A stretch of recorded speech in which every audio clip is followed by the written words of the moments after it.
Environmental management, तो आपका देखो आज की तारीख में बहुत बड़ा इशू हो गया है एनवायरमेंट, ठीक है।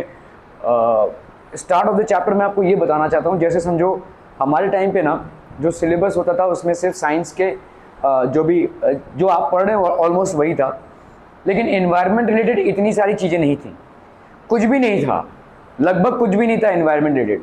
आज की तारीख में अगर आप गौर करोगे, किसी भी बोर्ड से हो आप, चाहे स्टेट बोर्ड हो चाहे सीबीएसई हो, आपके साइंस में, ज्योग्राफी में ठूस के एनवायरमेंट रिलेटेड चैप्टर्स भरे पड़े। कहाँ से आ रहा है ये और क्यों आ रहा है, अचानक से ये चेंज ऑफ फेज क्यों आया है, ठीक है। मैं आपको मेरे टाइम के सिलेबस को दिखा सकता हूँ जहाँ पे कहीं पे भी एनवायरमेंट रिलेटेड कोई टॉपिक नहीं था। फिजिक्स, केमिस्ट्री, मैथ्स भले ही था, लेकिन एनवायरमेंट रिलेटेड हार्डली कोई टॉपिक था। There was hardly any topic which was particularly related to environment. आज की तारीख में एनवायरमेंट रिलेटेड इश्यूज बहुत ज़्यादा हो गए हैं और इसी के लिए नेसेसरीली आपको एनवायरमेंट रिलेटेड टॉपिक्स हर एक सब्जेक्ट में ऑलमोस्ट मिल रहे हैं, ठीक है, स्पेशली इन साइंस। तो it has become mandatory for you to be conscious about your environment, ठीक है। ऑलरेडी बहुत डैमेज हो चुका है, we are very late to realise this, और इसीलिए एजुकेशन के करिकुलम में एनवायरमेंट को ठूस कर आपकी एनवायरमेंट के लिए जागरूकता को बढ़ाई जा रही है, ठीक है। That is the reason it has been inculcated. एक तरफ से चैप्टर ईजी है, लेकिन एक तरफ से आपको चैप्टर को समझना है, क्योंकि इसका अंत सिर्फ इस चैप्टर को पढ़कर या एग्जाम देकर नहीं होगा, इसको आपको लाइफ में भी कैरी फॉरवर्ड करना है, ठीक है। अगर आप पान खाने की आदत लगा लेते हैं तो थूकने की आदत भी बड़े सहूलता से कीजिए, ठीक है। चिंगम भी अगर आप खा रहे हैं तो उसको भी भाई साहब पेपर में रैप करके प्रॉपर डस्टबिन में डिस्पोज कीजिए। सो ये सारी छोटी छोटी आदतों में अगर आपका कोई चेंज नहीं आएगा तो ये चैप्टर धरा का धरा रह जाएगा, आप इसको सिर्फ एग्जाम पॉइंट ऑफ व्यू से पढ़ रहे होंगे, ठीक है। ओके, सो एनवायरमेंटल मैनेजर आपका भाई साहब यहाँ पे क्या क्या वेटेज है देखो इस चैप्टर का। तो अगर हम बोर्ड की एनालिसिस करें तो आपका विदाउट ऑप्शन में 5 मार्क्स के क्वेश्चन आए, जहाँ पे आपको डिटेलिंग में आंसर करनी है, और ज़्यादा करके देखा गया है कि आपके विद ऑप्शन एमसीक्यूज में अप्रॉक्सीमेटली 7 मार्क्स के इधर उधर से आए हुए हैं, ठीक है। ओके, ये आपके भाई साहब हम पढ़ने चाह रहे हैं, ठीक है। Ecosystem, so what is basically an ecosystem? The definite geographical area formed by biotic and abiotic factors. एक जोग्राफिकल एरिया ऐसा जो बायोटिक और अबायोटिक फैक्टर से बना हो and their interactions with each other constitute the ecosystem. So हम इसको समझते हैं कि भाई साहब एक जोग्राफिकल एरिया है, उसमें कुछ लिविंग ऑर्गेनिजम्स हैं, कुछ डेड ऑर्गेनिज्म, सॉरी अपने नॉन लिविंग है, डेड नहीं नॉन लिविंग, ठीक है। तो लिविंग ऑर्गेनिजम्स क्या क्या हो गए, हम, आप, एनिमल्स, सारे प्लांट्स, ठीक है, सारे एनिमल सारे प्लांट्स, ये हो गया आपके बायोटिक। अबायोटिक क्या हो जाएगा, विंड, एयर, वाटर, सॉइल, ये हो गया आपके अबायोटिक कंपोनेंट्स। तो हर समय आपका बायोटिक और अबायोटिक कंपोनेंट का इंटरेक्शन चल रहा है। आप पानी पी रहे हैं, आप बायोटिक हैं, वाटर अबायोटिक है, ठीक है। आप खाना खा रहे हैं, समझ लो आप क्रॉप्स को खा रहे हैं, है ना, क्रॉप्स आर बायोटिक, आप भी भाई साहब बायोटिक, ठीक है। लेकिन ये दोनों कहाँ पे हैं, जमीन पे, जमीन पे क्रॉप्स की उत्पादन होती है, जमीन क्या है, अबायोटिक। तो ये कांस्टेंट इंटरेक्शन चल रहा है between biotic and abiotic components, और ये इंटरेक्शन एक जगह पे होता है, उस जगह को हम बोलते हैं, उस जगह का जो पूरा इंटरेक्शन है between biotic and abiotic components, उसको हम बोलेंगे इकोसिस्टम, ठीक है। सो इकोसिस्टम एक जोग्राफिकल एरिया है जिसको आप भाई साहब एक जोग्राफिकल मैप या पोर्शन में इंक्लूड कर सकें। The definite geographical area formed by biotic and abiotic factors and their interactions with each other constitute the ecosystem. इससे बनता है आपका भाई साहब इकोसिस्टम, ठीक है। ये एक डेफिनेट जोग्राफिकल एरिया है और इसमें बायोटिक और अबायोटिक कंपोनेंट्स के भाई साहब चल रहे हैं कांस्टेंट इंटरैक्शंस, इससे बनता है आपका इकोसिस्टम। एनवायरनमेंट क्या होता है भाई साहब? Environment includes all the physical, chemical and biotic factors that influence the life and development of an organism. तो एक एनवायरनमेंट किससे बना हुआ होता है? Physical, chemical and biotic factors. Environment किससे बना हुआ है? फिजिकल फैक्टर्स से, chemical factors and biotic factors से that influence the life and development of the organism. ये भाई साहब लाइफ और डेवलपमेंट को भाई साहब फेवर करता है, ठीक है। Environment includes all physical and chemical factors that influence the life and development of an organism, ठीक है, सारे फिजिकल और डेवलपमेंट। तो टाइप्स ऑफ इकोसिस्टम्स आपके क्या हो जाएंगे? Natural ecosystem, ecosystem that is found in nature and operates without human interference. Forest, lake, desert, ये सब आपके भाई साहब इकोसिस्टम्स हो गए, ठीक है। नेचुरल इकोसिस्टम है, ये एक ऐसा इकोसिस्टम है that is found in nature and operates without human interference. ये भाई साहब किसी भी ह्यूमन के विदाउट इंटरफेरेंस अपने आप ऑपरेट कर रहा है, ठीक है। So this is called a natural ecosystem. Forest में आप रहते हैं, फॉरेस्ट में आप जाते हैं नहीं जाते हैं, तो ये फॉरेस्ट सिस्टम, फॉरेस्ट का जो इकोसिस्टम है it is operating without any human intervention, तो ये आपका नेचुरल इकोसिस्टम हो गया। दूसरा आपका आर्टिफिशियल इकोसिस्टम है, ठीक है। इकोसिस्टम क्रिएटेड और मॉडिफाइड बाय ह्यूमन बीइंग्स, तो आपने इसको मॉडिफाई किया हुआ है या क्रिएट किया हुआ है। एक टाइम पे ये पूरा जो कामोटे एरिया है, maybe it would have been a jungle, बहुत सदियों पहले, thousands of years back, maybe it was a jungle, maybe it was a marshy area. धीरे धीरे धीरे धीरे धीरे हमने इसको flats, residential plots, factories, industries जो भी लगा दिया भाई साहब, ये आपका अभी क्या हो गया है, एक आर्टिफिशियल इकोसिस्टम हो गया है, क्योंकि हमने इसको पूरा पूरा इन्फ्लुएंस कर दिया है। एक एक्वेरियम देखिए, एक एग्जाम्पल है आर्टिफिशियल इकोसिस्टम का। आपने फिशेस को वाटर दे रखा है, दे रखा है भाई साहब। आपने फिशेस को भाई साहब कोरल लीव्स दे रखे हैं, दे रखे हैं। प्लांट्स दे रखा है, दे रखा है। आपने भाई साहब उसमें कुछ रॉक्स डाल रखे हैं, तो सी वाला एनवायरनमेंट आपने आर्टिफिशियली कुछ फिशेस के लिए क्रिएट कर दिया है। हालांकि उनके पास बहुत बड़ी मात्रा में सी अवेलेबल नहीं है, but you have caged them and you have made an artificial system out here, ठीक है। तो ये हो गया आपका artificial ecosystem. Ecosystem which is created और modified by human beings is called an artificial ecosystem. जैसे गार्डन, गार्डन में आप क्या करते हैं भाई साहब, घास उगाते हैं, प्लांट्स उगाते हैं, लेकिन जो आप चाहते हैं वही करते हैं, है ना। मतलब जिस प्लांट को आपको उगाना है वही उगाएंगे आप, कोई जंगली ग्रोथ नहीं होगा वहाँ पे। The plants that you are interested in you will only cultivate those plants, ठीक है। The grass that you are interested in you will cultivate only those grass, ठीक है। वही सब आप कल्टिवेट करेंगे। तो यहाँ पे आप क्या चाहते हैं, ज़मीन जो नेचुरली उगाती है उसको नहीं उगाने देंगे, आप अपने हिसाब से वहाँ पे कल्टीवेशन करेंगे, ठीक है। So garden is basically an artificial ecosystem. इसी तरह से एक्वेरियम भी क्या है आपका, एक आर्टिफिशियल इकोसिस्टम है। Are we understanding? Ecosystem is what, there is a constant interaction in a system. एक फिजिकल और ज्योग्राफिकल एरिया है जहाँ पे भाई साहब कांस्टेंट इंटरैक्शन हो रहा है between biotic and abiotic factors, ठीक है। तो बायोटिक और एबायोटिक फैक्टर्स में कांस्टेंट इंटरैक्शन हो रहा है, एक ऐसा ज्योग्राफिकल सिस्टम, इसको हम बोलेंगे इकोसिस्टम, ठीक है। Ecology is the science that deals with the study of interactions between biotic and abiotic factors of the environment. तो इकोलॉजी होती क्या है भाई साहब, एक साइंस है that deals with the study of interactions between biotic and abiotic factors of the environment.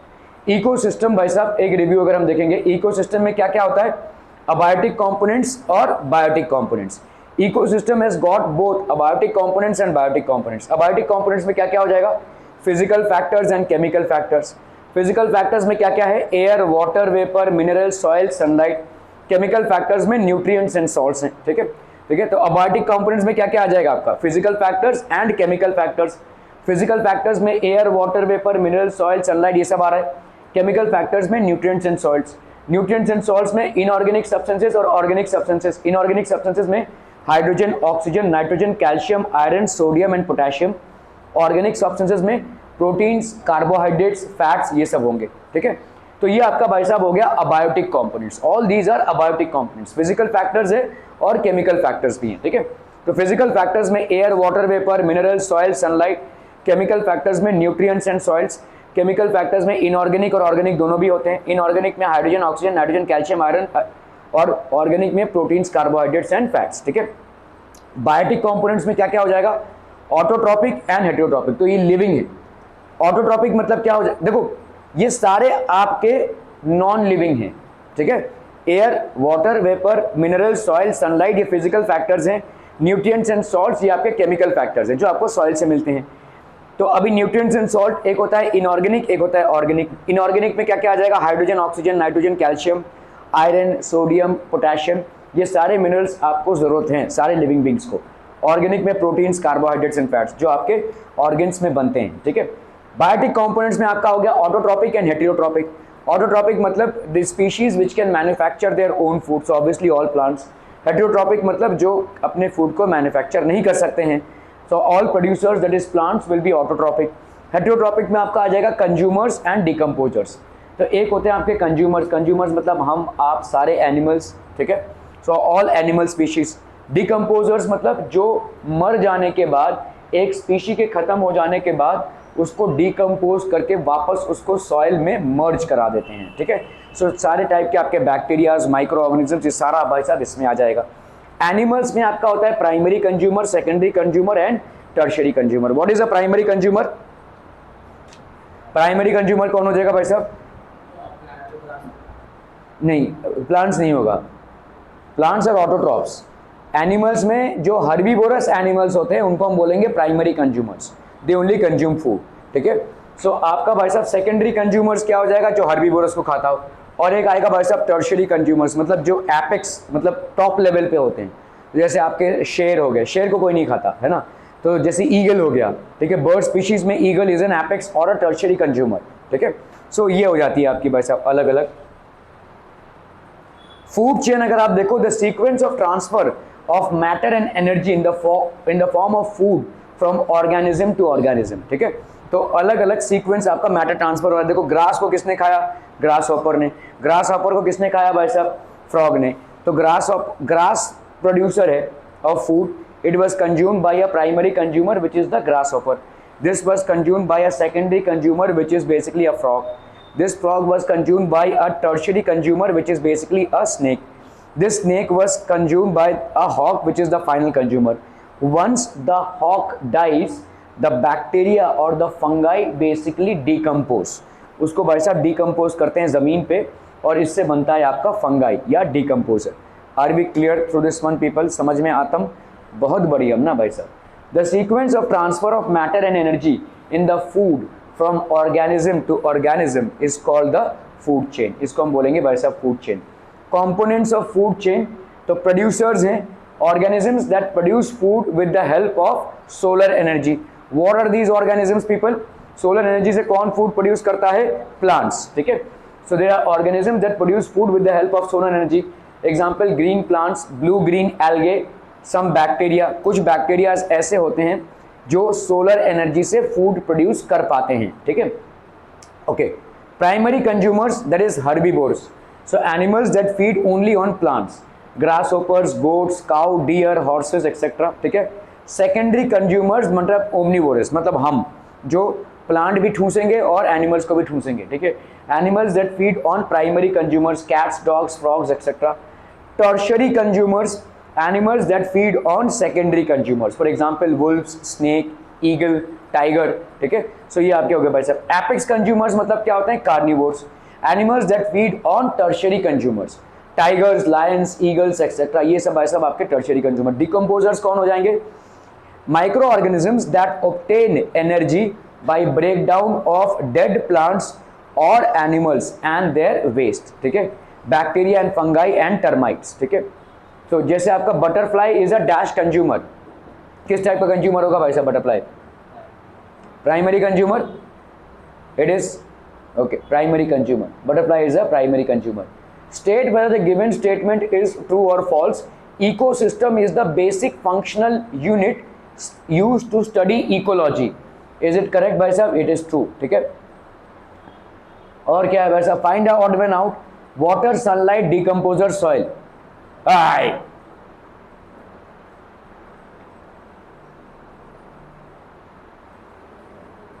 हाँ, क्यों डिकम्पोजर? गुड, तो बाकी सब आपके अबायोटिक फैक्टर्स हैं, ठीक है, नॉन लिविंग कंपोनेंट्स हैं। वाटर, सनलाइट, सॉइल आपके नॉन लिविंग कंपोनेंट्स हैं, डिकम्पोजर्स आपके लिविंग कंपोनेंट्स हैं, तो दीज आर बायोटिक, ठीक है। Okay, decomposers are biotic factors of an ecosystem whereas others are abiotic factors of an ecosystem. Arrange the given food chain in the current sequence. Insects are fed by, so पहले grass आएगा, फिर इसके बाद आएगा insect, insect को feed करेगा frog, frog को feed करेगा स्नेक, स्नेक को फीड करेगा भाई साहब हॉक, ठीक है। So grass, insect, frog, snake, hawk. Previously asked board questions, let's have a look at them. In a food chain, autotrophic plants are present at the dash level. कौन से level पे होंगे भाई साहब? प्रोड्यूसर लेवल पे, so they will be at a producer level, okay. Environmental conservation, factors affecting environment, तो क्या क्या अफेक्ट करते हैं हमारे एनवायरमेंट को? एक होता है आपका नेचुरल फैक्टर्स, एक होता है आपका man made factors. Natural factors क्या हो जाएंगे? Earthquake, flood, drought, cyclone, storm, volcanic eruptions, landlines, ये सब आपके नेचुरल फैक्टर्स हैं।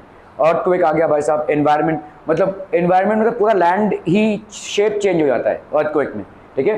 फ्लड्स आ गए, ड्राउट्स हो गया मतलब सूखा पड़ गया, साइक्लोन आया, स्टॉर्म आया, वॉल्केनिक इरप्शंस हो गए, लैंडस्लाइड्स हो गई, ये सारे आपके नेचुरल फैक्टर्स हैं, ठीक है। What are man made factors? Deforestation, deforestation एक मैन मेड फैक्टर है। पॉपुलेशन एक्सप्लोजन, ठीक है, एक मैन मेड फैक्टर है। भाई साहब जितना पॉपुलेशन आपका बढ़ेगा उतना ही अर्थ में रिक्वायरमेंट बढ़ेगी, किसकी? भाई साहब लैंड की, फूड की, उतना ही स्ट्रगल बढ़ेगा। तो आप अर्थ के इंफ्रास्ट्रक्चर पे प्रेशर डाल रहे हो, ठीक है। Over exploitation of natural resources, तो आपके जितने भी नेचुरल रिसोर्सेज होंगे उसको आप ओवर एक्सप्लॉयट करेंगे, चाहे वो वाटर हो, चाहे लैंड हो, चाहे सॉइल हो, anything, it will be over exploited. Industrialisation होगी भाई साहब, एग्रीकल्चर, अर्बनाइजेशन होगी, माइनिंग ज़्यादा होगी, ये सारे आपके मैन मेड फैक्टर्स हैं। एनवायरमेंटल पोल्यूशन, डायरेक्ट और indirect changes that occur in the physical, chemical and biological properties of air, water and soil that are harmful to the living beings। तो environmental pollution क्या होगा? Direct या indirect changes जो हो रहे हैं किसमें? Physical, chemical and biological properties of air, water and soil that are harmful to the living beings, जो लिविंग बींग्स के लिए भाई साहब हार्मफुल होते हैं, उसको हम क्या बोलेंगे? एनवायरमेंटल पोल्यूशन, ठीक है। एनवायरमेंटल कंजर्वेशन, ठीक है, एनवायरमेंटल कंजर्वेशन, तो एयर पोल्यूशन है। कंपोनेंट्स क्या क्या हैं आपके? गैसेस, जैसे कार्बन डाइऑक्साइड हो गए, कार्बन मोनोऑक्साइड, हाइड्रोकार्बन, सल्फर, ठीक है। नाइट्रोजन के एक्स, नाइट्रोजन एक्स लिखा है मतलब नाइट्रोजन डाइऑक्साइड हो सकता है, नाइट्रोजन मोनोऑक्साइड हो सकता है, नाइट्रोजन ट्राइऑक्साइड भी हो सकता है, ये एक्स 1 2 3 4 कुछ भी हो सकता है, ठीक है। हाइड्रोजन सल्फाइड, तो ये आपके कंपोनेंट्स हो गए एयर पोल्यूशन के। सो एयर पोल्यूशन में ये सारे गैसेज हैं, ठीक है। क्या कार्बन डाइऑक्साइड वाकई में एयर पोल्यूशन क्रिएट करता है? No, carbon dioxide air pollution नहीं क्रिएट कर रहा है, हम सब कार्बन डाइऑक्साइड रिलीज कर रहे हैं, ठीक है। अभी प्रॉब्लम यह है कि carbon dioxide global warming cause करता है। तो होता क्या है, सन के रेज आ रहे हैं, अर्थ पे आ रहे हैं और रिफ्लेक्ट बैक हो रहे हैं, ठीक है। तो सन का थोड़ा बहुत रेज अर्थ अब्जॉर्ब कर लेता है और बाकी का रिफ्लेक्ट बैक करता है। ये जो रिफ्लेक्ट बैक कर रहा है, कार्बन डाइऑक्साइड अगर बढ़ जाएगी मात्रा तो इसको ट्रैप कर लेगी, ठीक है। So this is getting trap. तो हाउ इज इट, समझ लेते हैं भाई साहब इसको हम।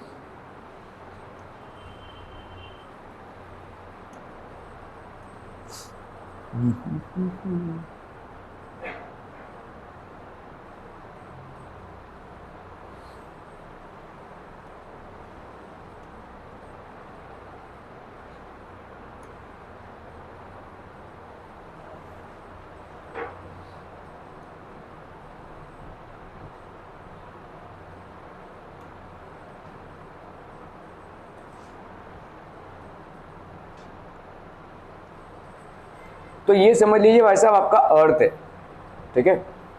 अर्थ पे आ रही है भाई साहब सनलाइट, ठीक है। ये सनलाइट जो है ये रिफ्लेक्ट बैक होगा, ठीक है।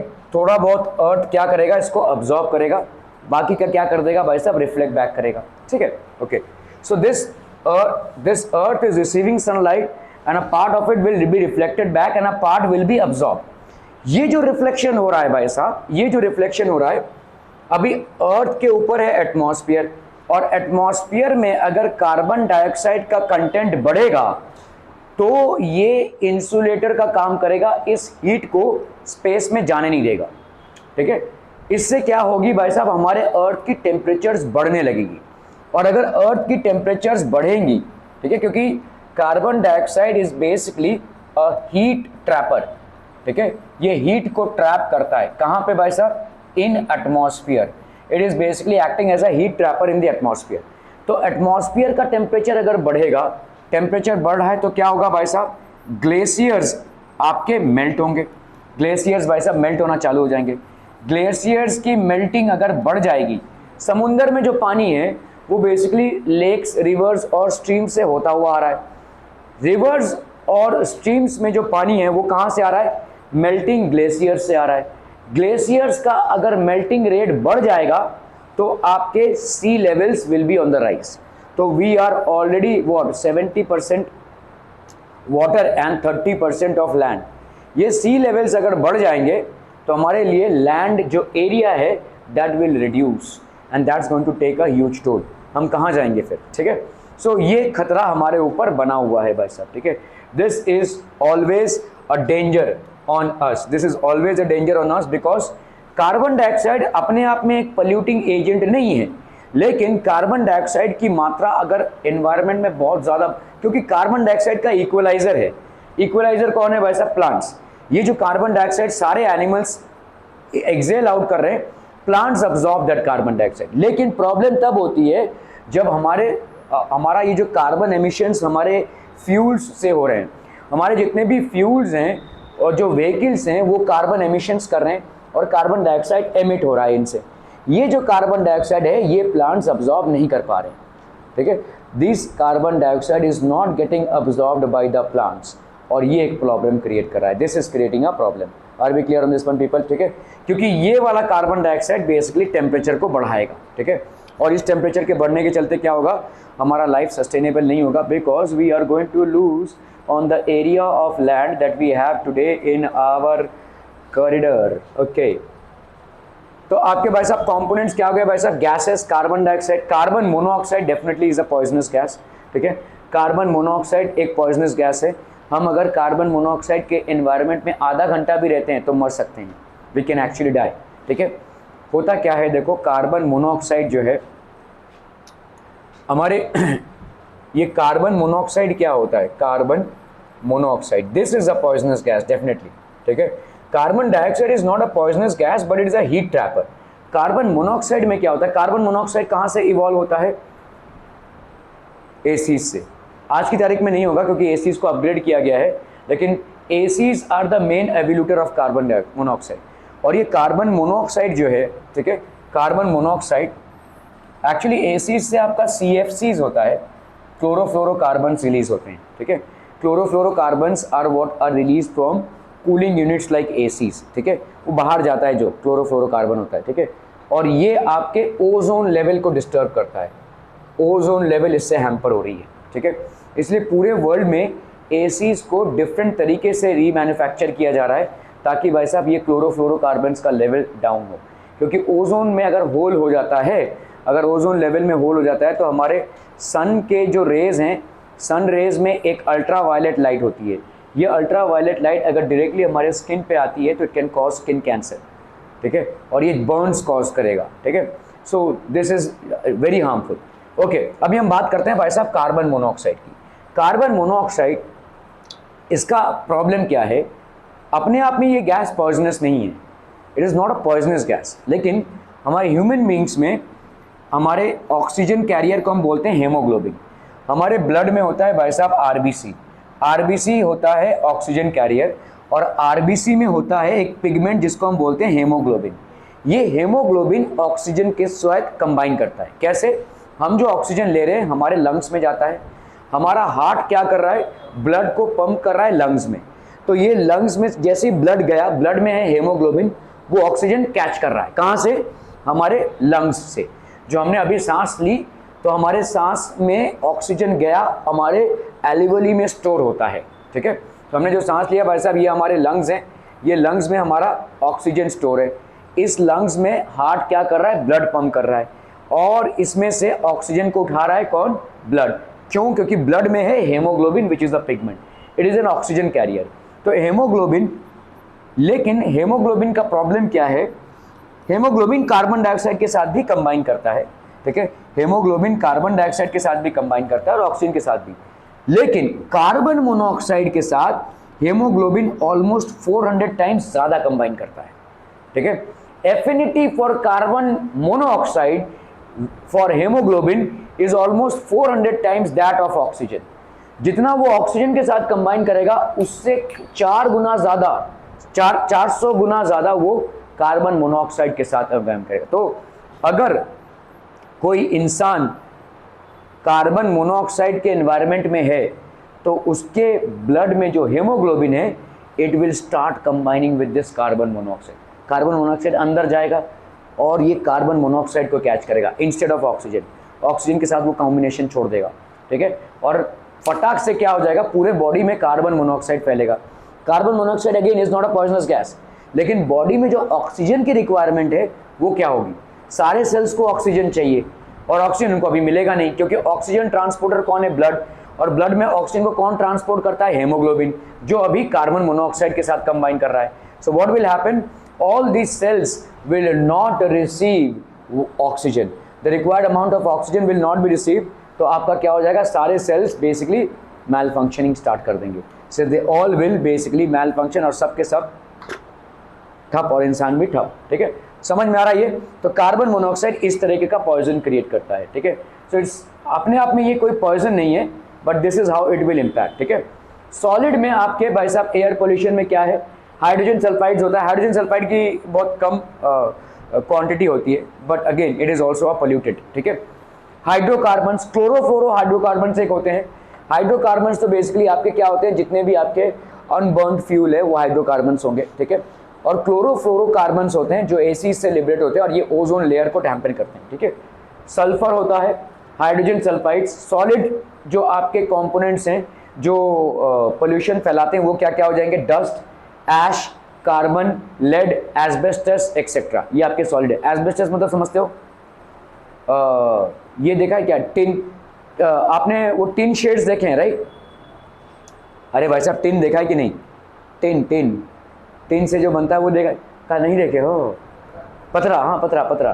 तो टिन से जो पतरा बनता है, टिन एक एलिमेंट है, टिन से एक पतरा बनता है, और एक एस्बेस्टस से बनता है। देखो, जो मतलब मट्टी टाइप का होता है, उसको अगर ऐसे फेंकोगे तो टप से टूट जाएगा वो। टिन को नीचे फेंकोगे तो टूटेगा नहीं, लेकिन एस्बेस्टस को अगर आप नीचे फेंकोगे तो टूट जाएगा वो। ठीक है, तो वो एस्बेस्टस होता है। ठीक है, this is called basically asbestos. Sources emissions release from chemical industries, chemical industries से जो एमिशंस हो रहे हैं, ऑटोमोबाइल से जो एमिशंस हो रहे हैं, बर्निंग ऑफ गार्बेज, गार्बेज को जलाना नहीं चाहिए, अगर आप जला रहे हैं तो गलत है। ठीक है, गार्बेज को प्रॉपर डिस्पोज करना चाहिए। अगर आप गार्बेज को जला रहे हैं तो ऑब्वियसली वो पहले से ही कचरा है। अभी आपने क्या किया? लैंड में गार्बेज है तो उसको जला दिया, वो अभी कहाँ जाएगा? उड़ के वो पोल्यूशन में जाएगा, मतलब एयर में जाएगा। अभी इसको सोचो, लैंड का जो गार्बेज है वो इतने एरिया को इम्पैक्ट कर रहा था, लेकिन एयर का जो गार्बेज है उसका भाई साहब दायरा बहुत ज़्यादा बढ़ जाएगा। अभी से समझ में आ रहा है? एयर तो भाई साहब ट्रैवल कर रहा है ना, तो उसका दायरा बहुत ज़्यादा बढ़ जाएगा। ठीक है, so that is one thing. Burning of fuels like coal, petroleum etcetera, ये सब आपके हाइड्रोकार्बन्स हैं। Obviously burning will cause a pollution. Okay, causes respiratory diseases like black lung disease, asbestosis, ठीक है, ब्रोंकाइटिस, लंग कैंसर एक्सेट्रा। आपको इतना अंदाजा भी नहीं होगा, हम लोग कोरोना कोरोना करके इतना ज़्यादा पागल हो रहे थे, कोरोना में इतने लोग मर गए, इतने लोग मर गए, उससे कई ज़्यादा गुना लोग हर साल पोल्यूशन से मरते हैं। ठीक है, पोल्यूशन रिलेटेड डिजीजेस से मरते हैं। We are not aware of this, और maybe we are not even thinking about this, we are just ignoring it. ठीक है, जिस तरह से आपका भाई साहब उपद्रव मचा था कोरोना में, वहाँ पर ये मर रहा है, वो मर रहा है, ये मर रहा है, वो मर रहा है, लाखों लोग मर जा रहे हैं, लेकिन उससे कई ज़्यादा गुना लोग सिर्फ इंडिया में नहीं, इंडिया के बाहर भी मर रहे हैं आउट ऑफ पोल्यूशन। ठीक है, पोल्यूशन से इतने कॉम्प्लिकेटेड डिजीज हो रहे हैं। आज की तारीख में तो बोला जाता है हर 10 में से 9 रोग पोल्यूशन से रिलेटेड है, पोल्यूशन से रिलेटेड है। It is somehow related to the pollution. Respiratory disease सबसे ज़्यादा होते हैं पोल्यूशन में, black lung disease, asbestosis, bronchitis. ठीक है, मतलब आपके एल्वेओलाई में कचरा जम जाना। ठीक है, lung cancer. Automobile engines should be redesign. Redesign मतलब जितना हम रीडिज़ाइन कर सकें, जितना आप इलेक्ट्रिकल इक्विपमेंट्स चलाएं उतना अच्छा होगा। ठीक है, burning of garbage and other waste product should be ban. Burning of garbage तो सबसे ज़्यादा बैन होनी चाहिए, क्योंकि बर्निंग ऑफ गार्बेज से आपको, जैसे मैंने बोला, गार्बेज पोल्यूशन क्रिएट करता है डेफिनेटली, लेकिन उस जगह पे ही क्रिएट कर रहा है, लेकिन उसको अगर आप बर्न करोगे तो पूरे एयर में फैल जाएगा वो। So burning of garbage is a huge concern. वो पहले से ही कचरा है, उसको आप जलाकर तो पूरा यूनिवर्सल बना दे रहे हो। ठीक है, it is a huge concern. Waste product should be ban. Emission of contaminants from industries should be control. जितने भी आपके इंडस्ट्रीज हैं जहाँ से एमिशंस हो रहे हैं, इसको प्रॉपरली कंट्रोल करना बहुत ज़रूरी है। एनवायरमेंटल तो आपका देखो वाटर पोल्यूशन होता है, components like oil and derivatives, carbonic compounds, heavy metals like mercury, lead, cadmium etcetera, silt and sediments, pathogens, ये सब आपके जाके कहाँ पे मिल रहे हैं? They will all be meeting up with water. ठीक है, ये सारी चीज़ें जब वाटर में मिक्स होती हैं तो they cause a lot of, ठीक है, cadmium, silt and sediments, pathogens. Pathogens मतलब डिजीज कॉजिंग बैक्टीरियाज या viruses. Disease causing micro organisms are known as pathogens, ठीक है। Industrial waste, domestic waste, sewage, chemicals discharge from industries, pesticides used in agriculture, ये सारा जो हम water, running water bodies में या सी में डिस्पोज ऑफ करते हैं, ये भाई साहब आपका गार्बेज है, ठीक है। Effects degradation of the aquatic system, aquatic ecosystem बहुत ज़्यादा हैम्पर होता है क्योंकि इसमें भाई साहब बहुत सारा पोल्यूशन आप फैला रहे हैं। एक्वेटिक इकोसिस्टम किससे बना होता है भाई साहब? आपके प्लांट्स एंड एनिमल्स से, और इसमें काफ़ी सारा डिग्रेडेशन होता है, ठीक है। Disruption of natural food chain, जो आपका नेचुरल फूड चेन है वो डिस्टर्ब होता है। Transmission of diseases to humans, humans में ये डिजीजेस ट्रांसफर होती हैं। तो आपके कंट्रोल मेजर्स क्या हो जाएंगे? Sewage treatment, prevent river water pollution, तो आप सीवेज ट्रीटमेंट करो। Before disposing of the waste to sewage it should be properly treated, ठीक है। प्रिवेंट रिवर वाटर पोल्यूशन, तो रिवर वाटर मतलब रनिंग वाटर है, उसका पोल्यूशन आपको प्रिवेंट करना चाहिए। Soil pollution, components, organic chemicals, pesticides, radioactive materials, oils and tar, ठीक है। तो ऑर्गेनिक कंपोनेंट्स मतलब क्या हो जाएंगे? सॉइल पोल्यूशन किससे किससे क्रिएट हो रहा है भाई साहब? ऑर्गेनिक केमिकल्स से क्रिएट होता है, पेस्टिसाइड से। ऑर्गेनिक केमिकल्स मतलब अगर आप केमिकल्स यूज कर रहे हैं, भले ही वो ऑर्गेनिक हो, लेकिन अगर आप भाई साहब सॉइल में डाल रहे हैं तो it is basically creating pollution. Pesticides, pesticides मतलब समझते हैं आप, पेस्ट को मारना, ठीक है, कीटनाशक। रेडियो एक्टिव मटीरियल्स, इनसे भी। ऑयल्स, टार, इन सारी चीज़ों से सॉइल में पोल्यूशन क्रिएट होता है, ठीक है। टार आपका बनता है किससे? जैसे आप जो कोल टार होता है ना, देखो रोड्स में लगाते हैं हम, जो डामर होता है चपकता है जो, ठीक है, उसको हम बोलते हैं कोल टार। इंडस्ट्रियल वेस्ट सोर्सेज क्या क्या है आपके भाई साहब? इंडस्ट्री से जो वेस्ट निकलती है उसमें ये सब होता है। बायोमेडिकल वेस्ट मतलब जो आपके मेडिकल वेस्ट होते हैं, जो आपके बायोमेडिकल वेस्ट मतलब जो आपके हॉस्पिटल से निकलते हैं, ठीक है। किसी का ऑपरेशन हुआ तो blood, it's a biomedical waste, ठीक है। कोई चीज़ को काट कर फेंक दिया गया है, मतलब कोई समझ लो कीड़ा कुछ भी था जिसको फेंक दिया गया है, उसको हम बोलेंगे बायोमेडिकल वेस्ट, ठीक है। कोई इंजेक्शन लगाना भी एक बायोमेडिकल वेस्ट हो जाता है। जैसे आप इंजेक्शन लगाते हो तो जिस इंसान को आपने लगाया उसके अंदर सिरिंज गया है, तो उसके अंदर अगर कोई डिजीज़ होगी तो वो सिरिंज में आ जाता है। इसलिए आपको डॉक्टर्स जब इंजेक्शन लगाते हैं तो डिस्पोजेबल सिरिंजेस यूज़ करते हैं। हमारे ज़माने में डिस्पोजेबल सिरिंजेस नहीं होते थे, तो कैसा होता था, एक ही इंजेक्शन एक को लगा, फिर उसको मतलब एक ऐसा एक कंटेनर होता था जिसमें पानी रहता था, वो पानी हर समय बॉइलिंग मोड में ही रहता था, उसमें वो इंजेक्शन को डाल देते थे। फिर से किसी को लगाया, फिर जब एड्स फैलने लगा तब ये बैन हो गया। अभी डिस्पोजेबल सिरिंजेस यूज़ हो रही हैं, ठीक है। पहले के ज़माने में, हमारे ज़माने में, पहले के ज़माने क्या मतलब, अगर किसी को इंजेक्शन लगता था तो वो एक ऐसा डिस्पोजेबल चीज़ रहता था, उसमें भाई साहब आप वो पानी हर समय उबलता ही रहता था उसमें, तो उसमें डाल दिया, फिर उसको उठाते थे, फिर आपको लगाया, फिर दूसरे को लगाया, ऐसा, ठीक है। तो मतलब कुछ वायरसेस हीट की वजह से मर जाते हैं, लेकिन कुछ वायरसेस पे हीट का कोई असर नहीं होता, and HIV is one of them, ठीक है। सो उसके बाद से ये बंद हो गया। अभी डिस्पोजेबल सिरिंजेस है, मतलब आपको इंजेक्शन लगेगा तो वो बायोमेडिकल वेस्ट बन गया। It can not be reused and that injection syringe can not be used by the doctor to give it to somebody else, ठीक है, ओके। तो ये आपका बायोमेडिकल वेस्ट हो गया, लेकिन इतना ज़्यादा बायोमेडिकल वेस्ट जनरेट हो रहा है। एग्रोकेमिकल्स, एग्रोकेमिकल्स मतलब जो एग्रीकल्चर में जो केमिकल्स यूज़ हो रहे हैं, pesticides and fertilizers, domestic waste, ठीक है, घर का कचरा, ये सारी चीज़ें भाई साहब हम सॉइल और वाटर में डिस्पोज ऑफ कर रहे हैं। इफेक्ट्स क्या क्या हो रहा है भाई साहब? सॉइल इरोजन, सॉइल इरोजन मतलब समझते हैं, तुमको नींद आ रही है। सॉइल इरोजन क्या होता है भाई साहब? What is soil erosion? Carrying away of the top layer of soil. हमारा जो सॉइल होता है उसका टॉप लेयर सबसे ज़्यादा प्रोडक्टिव होता है, ठीक है। ये जो टॉप लेयर है इसका carrying away due to wind, due to भाई साहब आपका वाटर और बाय ह्यूमन एक्टिविटीज़, इन सारी चीज़ों की वजह से जो टॉप लेयर कैरी आउट हो जाता है उसको हम बोलते हैं सॉइल इरोजन। जब सॉइल इरोजन होता है तो सॉइल की प्रोडक्टिविटी भाई साहब बहुत हैम्पर हो जाती है, सॉइल की फर्टिलिटी बहुत कम हो जाती है, ठीक है। Growth of plants, crops, nutritional deficiency, ठीक है, retarded growth of plants and crops, तो प्लांट्स और क्रॉप्स की रिटार्डेड ग्रोथ होती है। और क्या हो जाता है भाई साहब? न्यूट्रिशनल डेफिशिएंसी आपका भाई साहब न्यूट्रिशन में बहुत सारी डेफिशिएंसी क्रिएट हो जाती है, ठीक है। Control measures, reduce, recycle and reuse of waste, तो रिड्यूस कीजिए अपना कंजम्पशन, जितना, जैसे अगर आप भाई साहब खाना वेस्ट कर रहे हो तो उसको आप रिड्यूस कर सकते हो ना, जितना आपको चाहिए उतना ही खाना खाइए, अगर आप परोसिए उतना ही जितना खा सकें आप, ठीक है। So reduce the consumption first of all, आप आज की तारीख में अगर आप देखोगे, आपके घर में नई नई करके 8-10 मोबाइल निकल आएंगे जो काम पे नहीं है, जिनका कोई यूज़ नहीं है लेकिन पड़े हुए हैं, ठीक है। तो आप ऐसे तड़ातड़ चीज़ों को खरीद रहे हो। आपके घर में ही देख लो, किसी भी घर में ऑन एन एवरेज मैं बता सकता हूँ 80% चीज़ें आउट ऑफ यूज़ है, लेकिन हम फिर भी अलग अलग चीज़ों को खरीदे जा रहे हैं, है ना। सो जापान में एक कॉन्सेप्ट है, मिनिमलिस्टिक अप्रोच बोलते हैं इसको, मिनिमलिज्म बोलते हैं। मतलब आप ये कभी देखते हैं क्या, वो डोरेमोन वगैरह सीरियल वगैरह देखते हैं, उनके घर देखे हैं आपने, बड़ा मिनिमल सा अप्रोच रहता है उनका, बड़ी मिनिमम चीज़ें होती हैं, ठीक है, जो चीज़ें ज़रूरी है, मतलब ज़्यादा कुछ अय्याशी वाली चीज़ें नहीं होती, एकदम मिनिमल, ठीक है। तो रिड्यूसिंग मतलब आपका रिड्यूस करना, कंजम्पशन को रिड्यूस करो, क्योंकि जितना आप कंजम्पशन करोगे ऑटोमेटिकली उतना वेस्ट क्रिएट होगा, ठीक है। तो आप हज़ारों चीज़ें ऐसे खरीदते हो जिसका हम सिर्फ मतलब हो सकता है 50 चीज़ें यूज़ कर रहे हैं, बाकी सारे आपके बेकार होते हैं, ठीक है। रिसाइकिल, जितने आप चीज़ों को रिसाइकिल कर सको उतना अच्छा है भाई साहब। रिसाइकिल मतलब चीज़ों को बनाओ ऐसे कि उनको रिसाइकिल किया जा सके, ठीक है। फॉर एग्जांपल एनसीईआरटी रिसाइकलिंग में बिलीव करता है।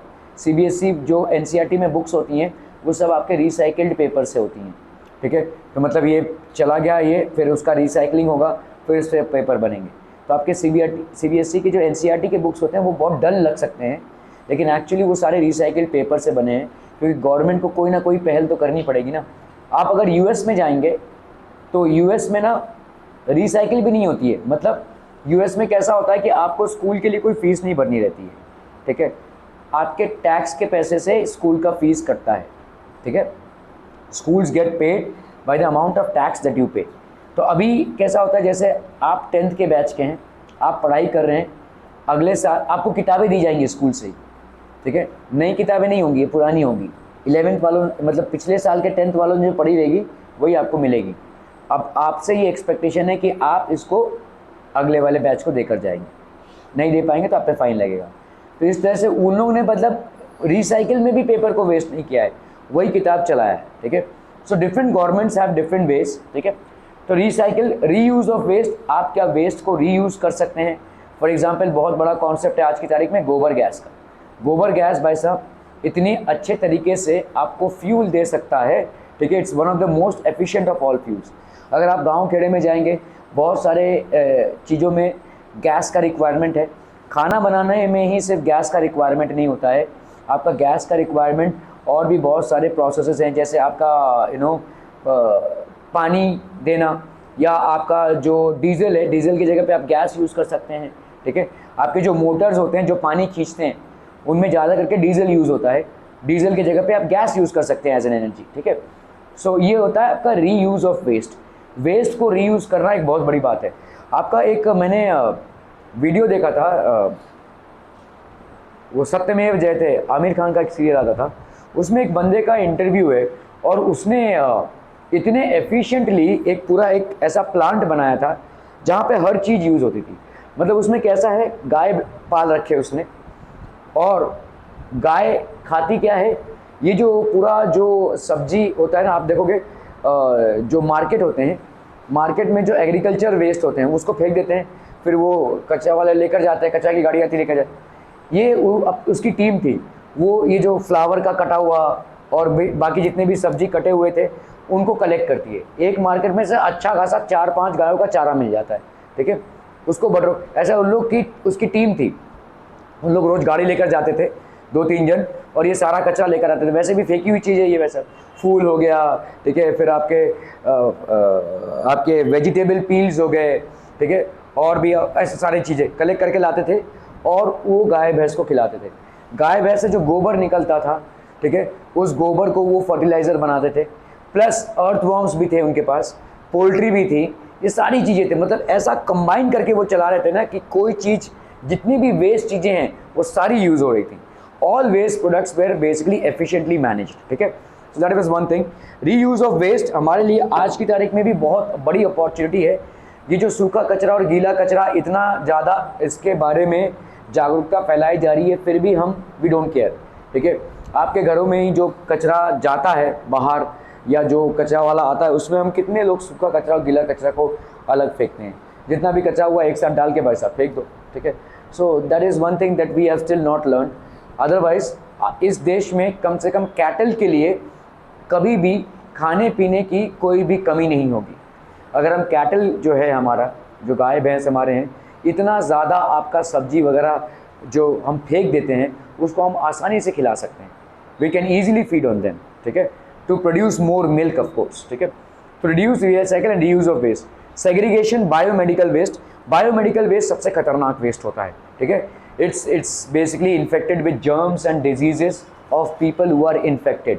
भाई जो ट्रीटमेंट के लिए गया है ऑब्वियसली किसी डिजीज़ से इम्पैक्टेड है, और अगर आपने उसको इंजेक्शन लगाया है या कॉटन यूज़ किया है या कोई ऑपरेशन हुआ है तो ये एक बायोमेडिकल वेस्ट है, that has to be treated, ठीक है। Emission of contaminants from industries should be control. So जितनी भी आपकी इंडस्ट्रीज़ हैं उनमें से जो एमिशंस होते हैं उनको कंट्रोल करना बहुत ज़रूरी है। अगर आप कंट्रोल नहीं कर रहे हैं तो आपके आज के रेगुलेटरी अथॉरिटीज़ हैं, ये गवर्नमेंट अथॉरिटीज़ क्या करते हैं भाई साहब, एमिशंस को कंट्रोल करते हैं। आपके ऑडिट्स होते हैं, हर जितने भी आपके इंडस्ट्रीज़ या फैक्ट्रीज होते हैं उनमें ऑडिट्स बिठाए जाते हैं। इन ऑडिट्स में भाई साहब चेक और वेरीफाई होता है। अगर आपका भाई साहब ऑडिट में चेक और वेरीफाई हो रहा है और अगर पाया जाता है कि आपके इंडस्ट्री या फैक्ट्री से बहुत ज़्यादा मात्रा में कचरा निकल रहा है जो सॉइल या नियर बाय वाटर बॉडीज़ के लिए बहुत हार्मफुल है, तो आपके फैक्ट्री पे ताला पड़ सकता है, ठीक है, जुर्माना बहुत भारी होगा। Okay, environmental conservation, radio active pollution, ये भी एक टाइप का पोल्यूशन है। हालांकि इससे अभी हमको उतना खतरा नहीं है। ये ज़्यादा करके आपके ऐसी जगहों पे होता है जहाँ पे रेडियो एक्टिव सब्सटेंसेस को बहुत ज़्यादा यूज़ किया जाता है। एक एक्सप्लोजन हुआ था शर्नोबिल में। शर्नोबिल बेसिकली रशिया का एक पार्ट था और वहाँ पे एक न्यूक्लियर एक्सप्लोजन हो गया था। आज तक वो जगह बैंड है, मतलब वो ऑलमोस्ट पूरी नवी मुंबई की तरह एरिया है, वो जगह पे एंट्री बैंड है क्योंकि वो एक्सप्लोसिव मटेरियल्स अभी भी वहाँ पे ही हैं।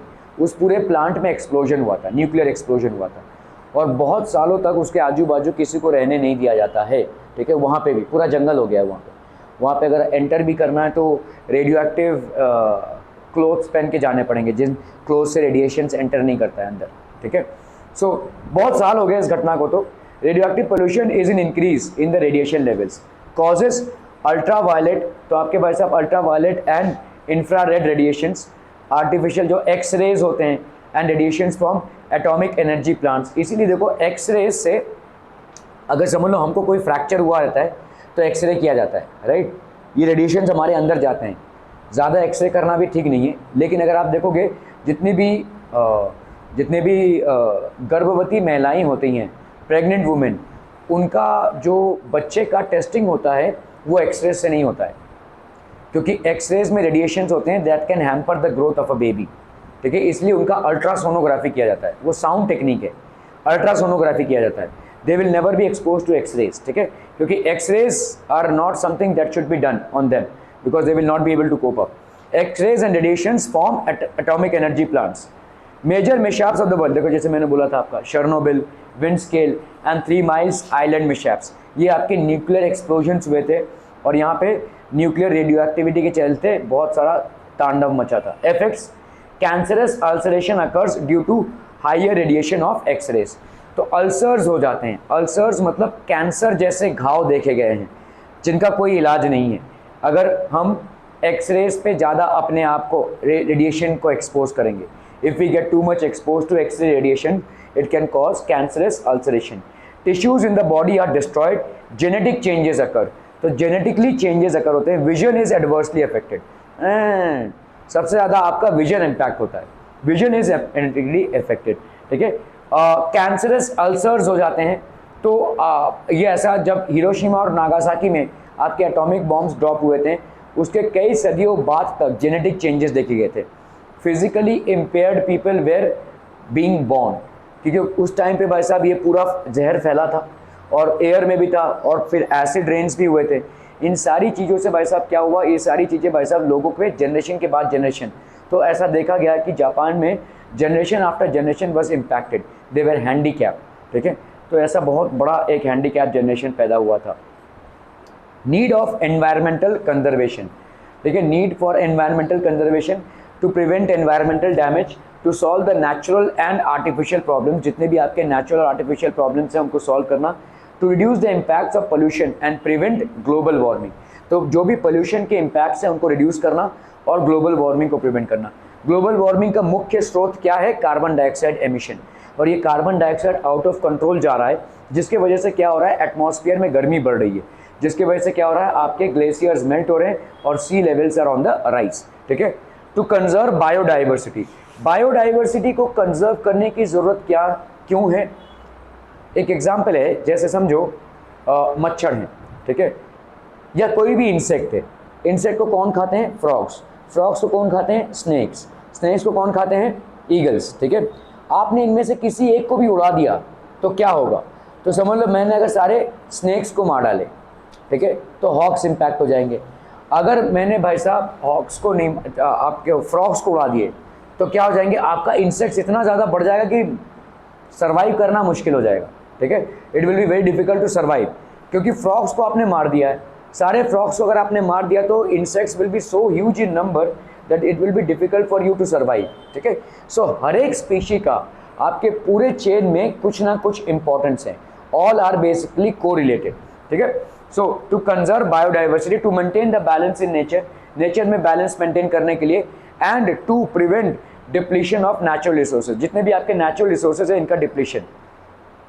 Laws enacted regarding environmental conservation, national green tribunal established in 2010 for effective implementation of environment related laws. Forest Conservation Act ये आया आपका 1980s में। According to this law, the land reserved for forest conservation has been prohibited to use for any other purpose.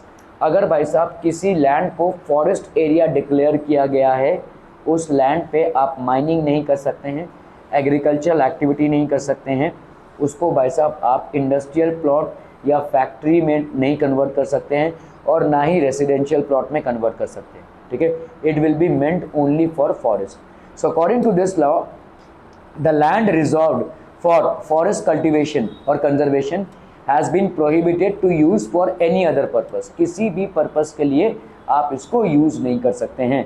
For mining activities it is essential to obtain the permission of the central government, central government की permission है। Any person who disobeys this is entitled to imprisonment for 15 days, 15 दिन बाद छूटकर फिर वही काम करेगा।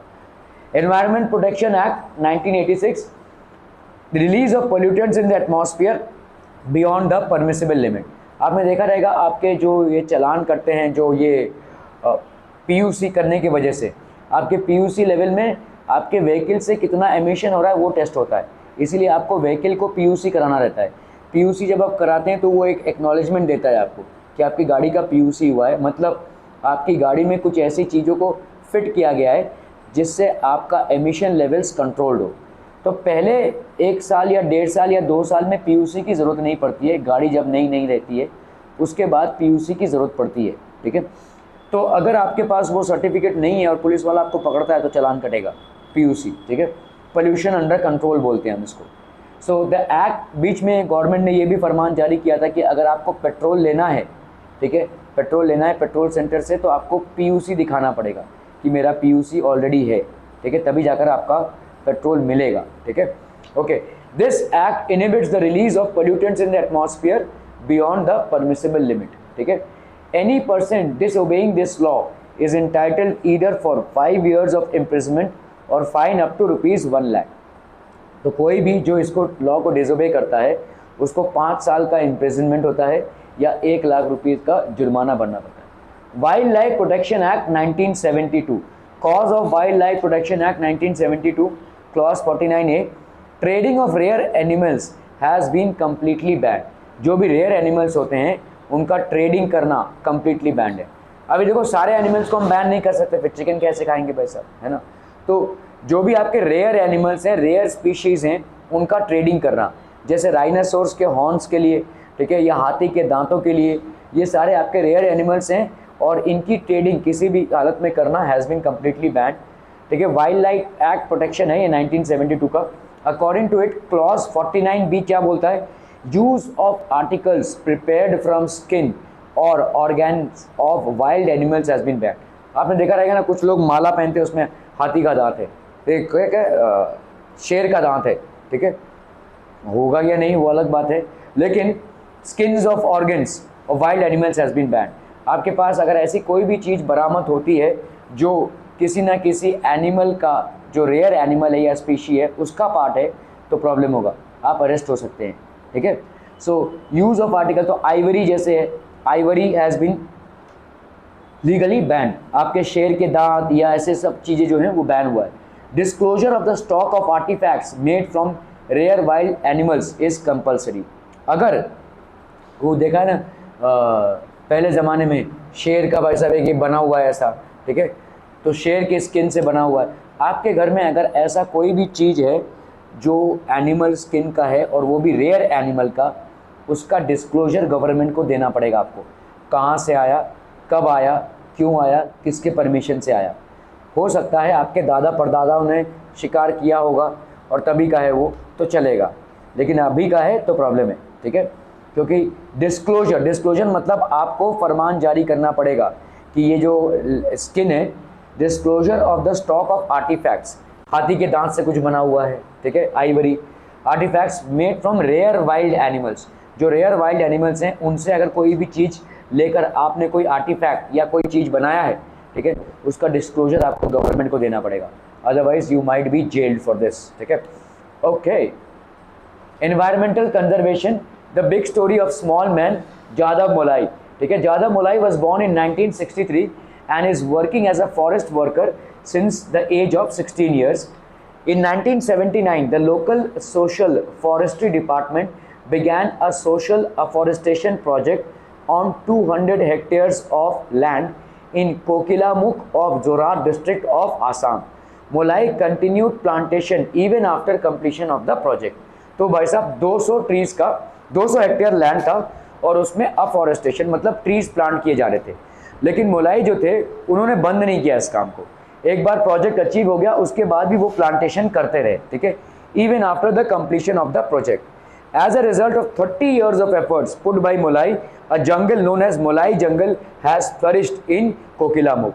तो कोकिलामुख आसाम का एक प्रोविंस है जहाँ पे 30 साल से इन्होंने पौधे लगाए हैं, पेड़ लगाए हैं, और आज की तारीख में एक पूरा जंगल बन चुका है वो, और इस जंगल का नाम भी इन्हीं के ऊपर रखा गया है, मोलाई जंगल। ठीक है, Molai was awarded with the prestigious Padmashri award by the government of India. Government of India ने इनको पद्मश्री से नवाजित किया है। ठीक है, environmental conservation and biodiversity. Biodiversity basically क्या होती है भाई साहब, जो एनिमल्स होते हैं, ठीक है, उनकी diversity. Term use to refer to the variety of organisms within a particular environment. एक पर्टिकुलर एनवायरनमेंट में कितने टाइप के ऑर्गेनिजम्स हैं, ठीक है, इसको हम बोलते हैं biodiversity. Levels of biodiversity, genetic diversity among the members of the same species, तो diversity among different human beings. ठीक है, हमारे अंदर देखिए जैसे इंडियंस एक तरीके के दिखते हैं, ठीक है, अफ्रीकन से एक तरीके के दिखते हैं, अमेरिकन से एक तरीके के दिखते हैं, रशियन से एक तरीके के दिखते हैं, तो हम हर एक में बायोडाइवर्सिटी है। We are same but we look different. ठीक है, तो लेवल्स ऑफ बायोडाइवर्सिटी, एक तो क्या आपका जीन्स की वजह से स्पीशीज डाइवर्सिटी अमॉन्ग, जैसे आप देखो अलग अलग बर्ड्स आपको दिख रहे हैं यहाँ पे, बर्ड्स में भी अलग अलग स्पीशीज होती हैं। ठीक है, diversity among the members of different species, diversity among plants, animals, microbes. ठीक है, और क्या होती है भाई साहब आपकी इकोसिस्टम में डाइवर्सिटी अमॉन्ग डिफरेंट इकोसिस्टम, जैसे आपका पॉन्ड, ठहरा हुआ पानी एक इकोसिस्टम है।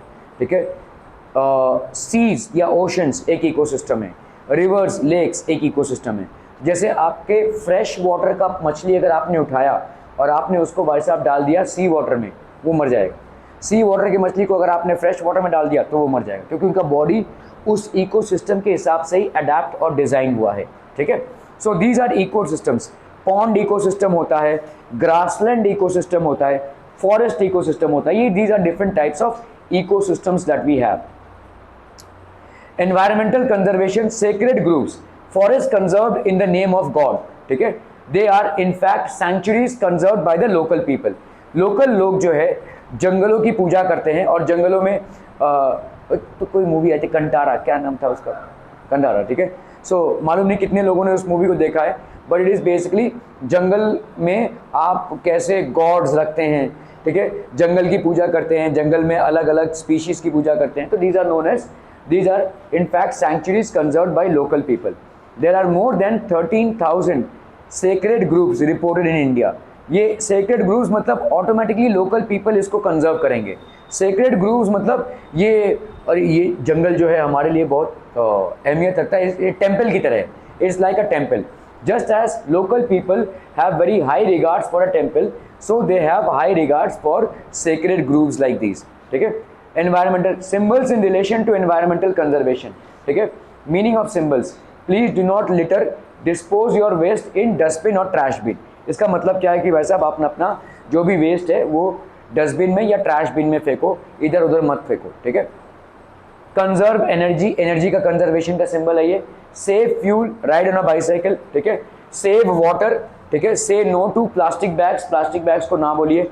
ऑब्जेक्ट सूटेबल फॉर कंपोस्टिंग, मतलब कंपोस्टिंग में, कंपोस्टिंग क्या होती है, आप ज़मीन के एक टुकड़े में खुदाई करके वहाँ पे जितने भी आपके प्लांट्स और एनिमल्स हैं उनको डाल देते हैं, कंपोस्टिंग होती है। तो कुछ चीज़ें ऐसी होती हैं जो सूटेबल होती है कंपोस्टिंग के लिए। Save our earth, reduce, reuse and recycle. Reduce करो, रिड्यूस करो, रीयूज करो और रिसाइकिल करो, ठीक है। Reduce the consumption, reuse it और रिसाइकिल इट, ठीक है।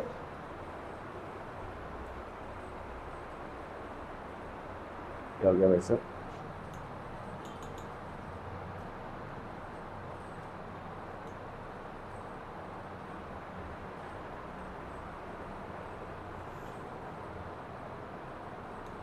क्या भाई सर क्यों नहीं जा रहा है?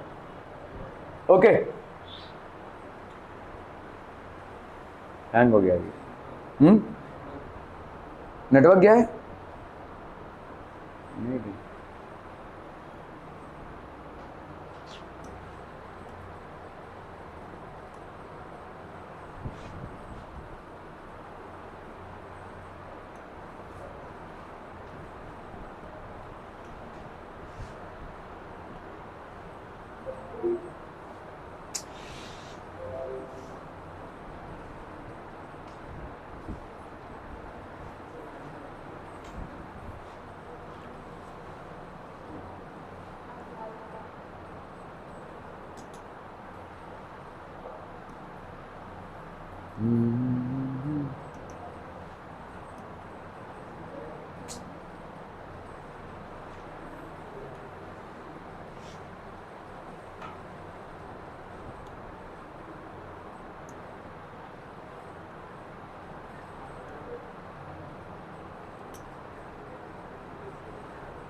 तू था ना?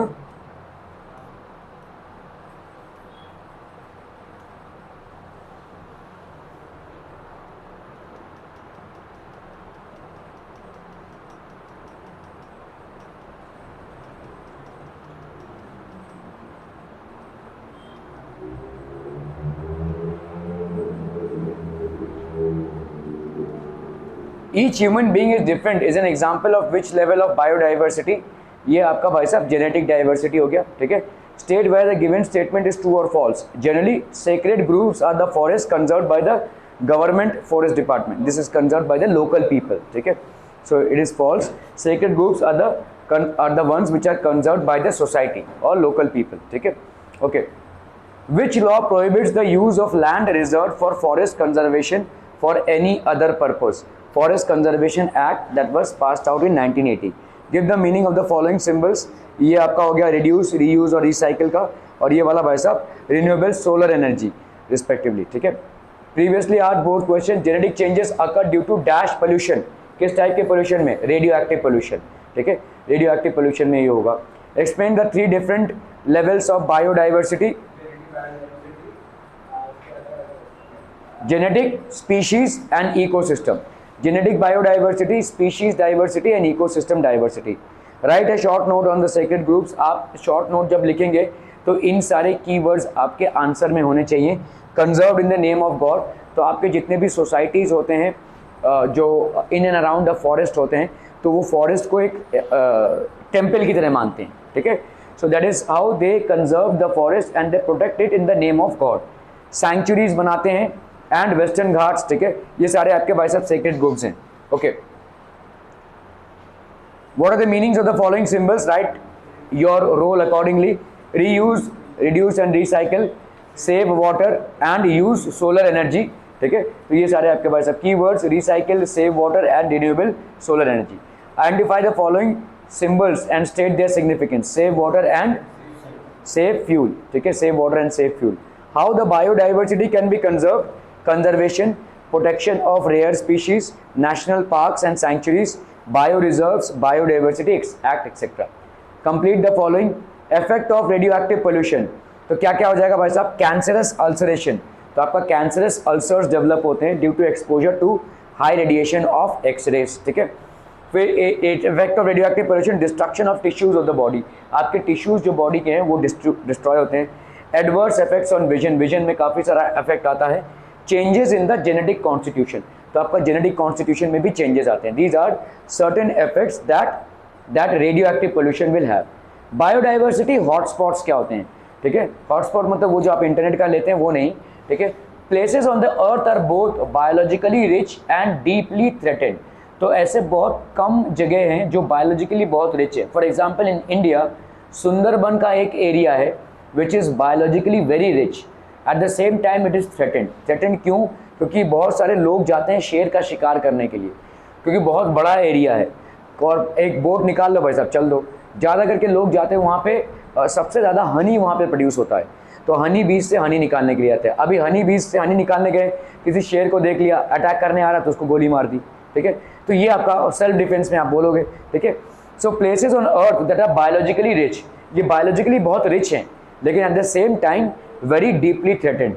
ये सारा जो बायोलॉजिकल स्पीशीज़ है this is deeply threatened. 34 biodiversity hotspots have been reported from all over the world. In the past, 15.7% of the earth area was occupied by the hotspots. तो आपके अर्थ के टोटल एरिया में ऐसे बायोडाइवर्सिटी के hotspots identify हुए हैं, वो है 34, जिसमें 15.7, ये 34 हॉटस्पॉट्स अर्थ का टोटल एरिया कितना ले रहे थे? 15.7%, ठीक है. Of the earth's area was occupied by the hotspots, but at present 2.3% of the earth's area is occupied by this hotspot. देखिए कितना ज़्यादा डिक्रीज हुआ है. 15.7 से भाई साहब 2.3% पे आ गया ये हॉटस्पॉट्स, ठीक है.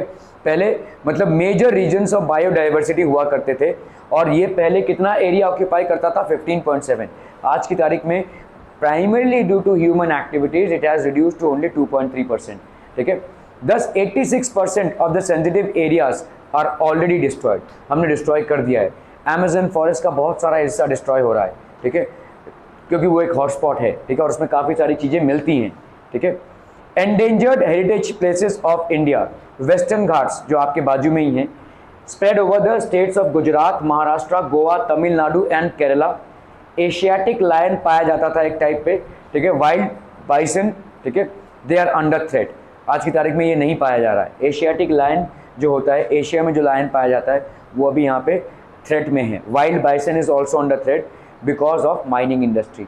वेस्टर्न घाट्स में काफ़ी बड़ी मात्रा में माइनिंग हो रही है जिसके वजह से both Asiatic lion and wild bison are under threat.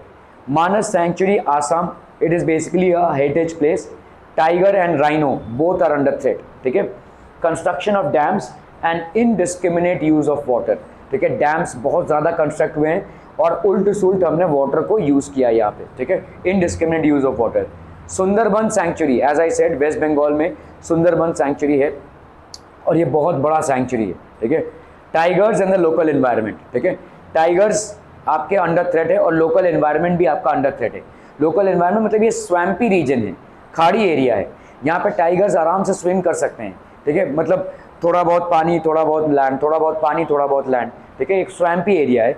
Dams काफ़ी सारे कंस्ट्रक्ट हुए हैं डिफॉरेस्टेशन काफ़ी ज़्यादा हुआ है यहाँ पे, ठीक है। एक्सेसिव फिशिंग, बहुत ज़्यादा फिशिंग हुई है। एंड ट्रेंचेस, ट्रेंचेस मतलब गड्ढे खोदे गए हैं यहाँ पे, ट्रेंचेस को डग किया गया है। So these are the things that are happening. Classification of threatened species, 22 of May is celebrated as the world biodiversity day. तो इस दिन को हम वर्ल्ड बायोडाइवर्सिटी डे को सेलिब्रेट करते हैं। IUCN prepares the red list. I hope everybody understands. Red book होती है या रेड लिस्ट होती है which contains the names of endangered species from different countries. अलग अलग कंट्रीज में अलग अलग species as per the habitat and climate पाए जाते हैं और इनमें से काफ़ी सारे एंडेंजर्ड होते हैं, ठीक है, they are endangered. IUCN pink pages of this book contain the names of endangered species while green pages contain the names of previously endangered but presently safe species. तो ग्रीन मतलब हमने बचा लिया है इनको, ठीक है। Green pages of this book will basically represent those species which were at a point of time endangered but due to our careful steps that we had taken and awareness we were able to save them but presently safe हैं, ठीक है। और जो आपके pink pages of this book हैं they are basically the names of endangered species.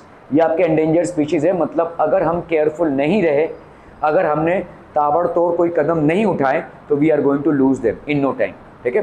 So these are endangered species while the green pages contains the names of previously endangered but presently safe species, ठीक है। According to the survey published by World Wildlife Fund in 2008, about 30% of animal species have become extinct over a period of 35 years. 35 सालों में 1975 से लेकर 2005 तक आपके जितने भी एनिमल स्पीशीज़ हैं उसमें से 30% एक्सटिंक्ट हो चुके हैं। एक्सटिंक्ट मतलब ये स्पीशीज़ अभी एग्जिस्ट नहीं करते हैं, these species are not existing anymore, ठीक है। So according to survey published by World Life Sanctuary Fund in 2008, 30% extinct हो चुके हैं, ठीक है। तो क्लासिफिकेशन ऑफ थ्रेटेंड, तो एक होता है भाई साहब आपका endangered species. What are endangered species? On the verge of extension, मतलब अगर हमने केयरफुल स्टेप्स नहीं लिए और जागरूकता नहीं फैलाई we are going to lose them. So on the verge of extension जैसे लायन टेल्ड मंकी, ठीक है, and lesser florican. Okay, rare species number of organisms is considerably decreased. Example red panda, musk deer, बहुत ज़ोर से इनका decrease हो रहा है। तो कोई ना कोई रीज़न है जिसके वजह से ये स्पीशीज़ इन क्वांटिटी डिक्रीज हो रही हैं। Vulnerable species, number of organisms is extremely less. Example tiger and lion. Vulnerable species मतलब बहुत ही less है, ठीक है। Number of organisms is extremely less. Example tiger हो गया और lion हो गया। Indeterminate species organisms appear to be endangered but there is no definite information. ये endangered species हैं लेकिन हमको इनके बारे में कुछ खास जानकारी नहीं है। इनकी तादाद कम होती हुई दिखती है हमें, लेकिन जैसे जाइंट स्क्विरल, शेकरू जिसको हम बोलते हैं, ठीक है। So these are the classification of threatened species, जो थ्रेटेंड स्पीशीज है उनके क्लासिफिकेशन से, ठीक है। As per the red list assessment published in 2015, the IUCN red list of threatened species lists red panda, musk deer and tiger as endangered species. ये सब के सब आपके लुप्त प्राय स्पीशीज़ हैं। अगर हमने प्रॉपर स्टेप्स नहीं लिए और अगर हम अभी प्रॉपरली जागरूकता इसके बारे में नहीं फैलाएं we are going to lose them, ठीक है। Dash prepares the red list that contains the name of endangered species from different countries.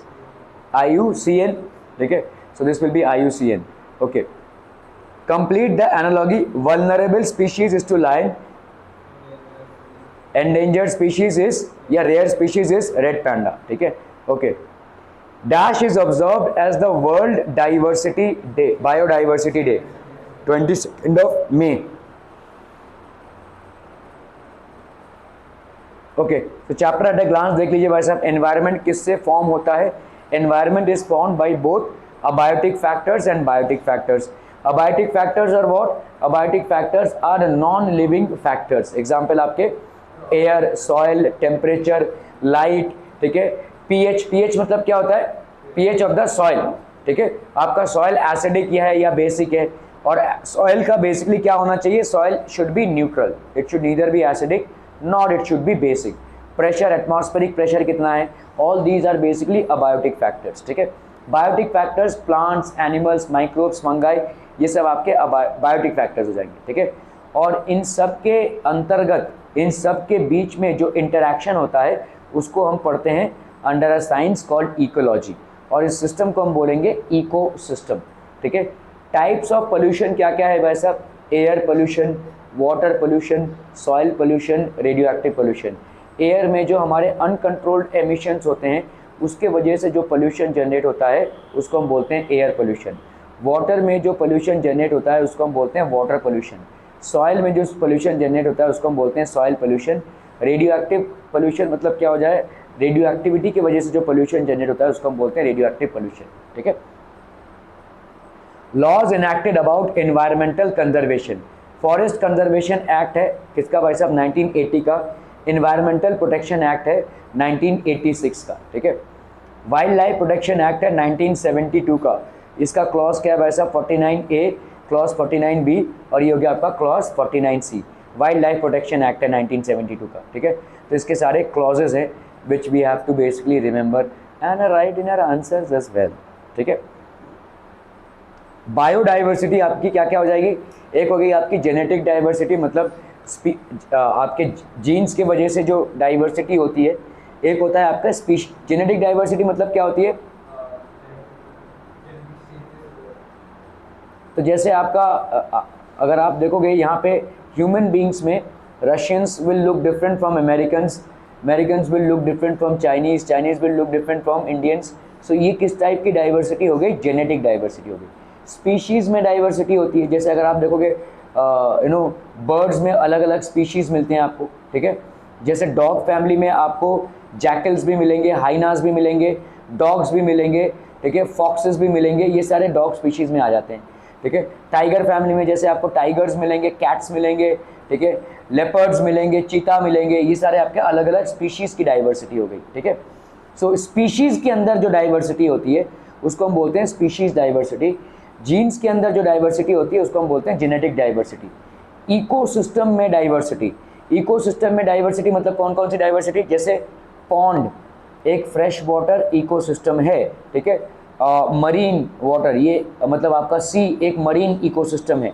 Land terrestrial ecosystem, mountainous ecosystem, अलग अलग इकोसिस्टम्स की डाइवर्सिटी होती है। अलग अलग इकोसिस्टम्स में अलग अलग सॉइल होते हैं, अलग अलग टाइप्स ऑफ क्लाइमेट्स होते हैं, अलग अलग बायोटिक एंड अबायोटिक फैक्टर्स भी होंगे, ठीक है। ओके, थैंक यू, ठीक है, जा सकते हैं आज। Thank you so much for your valuable time.